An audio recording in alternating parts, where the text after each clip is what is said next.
भगवान विष्णु विष्णु सनातन धर्म के प्रमुख देवताओं में से एक है, जिनको नारायण और हरि के नाम से भी जाना जाता है।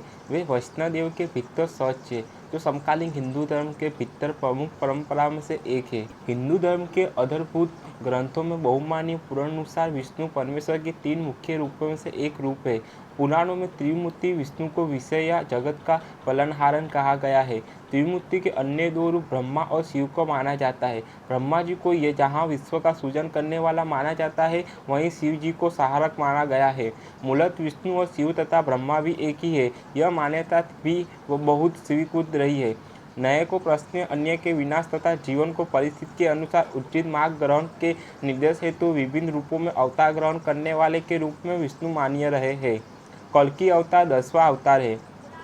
पुराणानुसार विष्णु की पत्नी लक्ष्मी है। पौराणिक कथा के अनुसार तुलसी भी भगवान विष्णु को लक्ष्मी के समान ही प्रिय है और इसलिए उसे विष्णु प्रिय के रूप में मान्यता प्राप्त है। विष्णु का निवास क्षीर सागर है। उनका शयन श्रेष्ठ नगर के ऊपर है। उनकी नाभि से कमल उत्पन्न होता है, जिसमें ब्रह्मा जी स्थित है।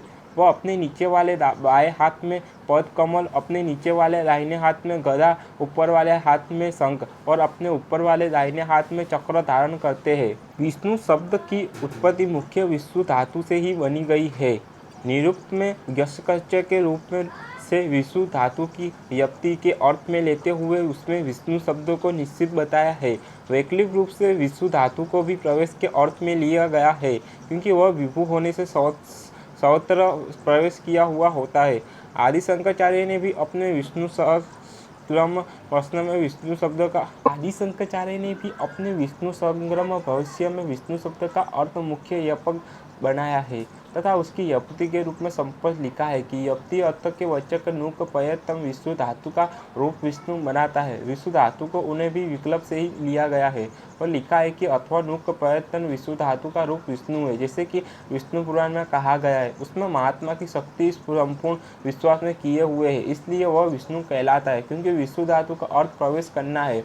ऋग्वेद के प्रमुख भाष्यकारों ने भी प्रायः एक सवर्ण से विष्णु शब्द का अर्थ व्यापक, विष्णु की खास आचार्य सायण विष्णु का अर्थ यवनशील तथा स्वयंपक करता है, तो श्रीपाद दामोदर सातवलेकर भी इसका अर्थ यत्रिक को समाहित ही लेते हैं। महर्षि दयानंद सरस्वती ने भी विष्णु का अर्थ अनेक तंत्र शरीरी परमात्मा किया है और कई जगह पर परम विधान के अर्थ में लिया गया है। इस प्रकार सुस्पष्ट परिलक्षित होता है कि विष्णु शब्द विश्व धातु से निश्चय और इसका अर्थ यवनपुक है। वैदिक देव परंपरा से मुक्त सूक्तों संकीर्ति दृष्टि से विष्णु का स्थान गौण है, क्योंकि उनका संवर्धन मात्र 5 सूक्तों में किया गया है। लेकिन यदि संकीर्ण दृष्टि से ना देखकर उपनर और पहलुओं से विचार किया जाए तो उनका महत्व बहुत बढ़कर सामने आता है। ऋग्वेद में उन्हें उच्चयार, युवा कुमार आदि विशेषणों से ख्यातित किया गया है। ऋग्वेद में उल्लेखनीय विष्णु के स्वरूप एवं वैशिष्ट्यों का अवलोकन निम्नानी बिंदुओं में किया जा सकता है।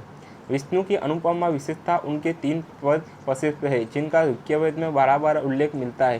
संभवतः ये उनकी सबसे बड़ी विशेषता है। उनके 3 पद कम मधु से परी गए हैं, जो कभी भिन्न नहीं होते। उनके 3 पद कर्म इतने विस्तृत है कि उसमें संपूर्ण लोग विद्यमान रहते हैं। त्रैण विचक्रमण पकारत्र से उनके 3 पद पक्षों को ध्वनित करता है।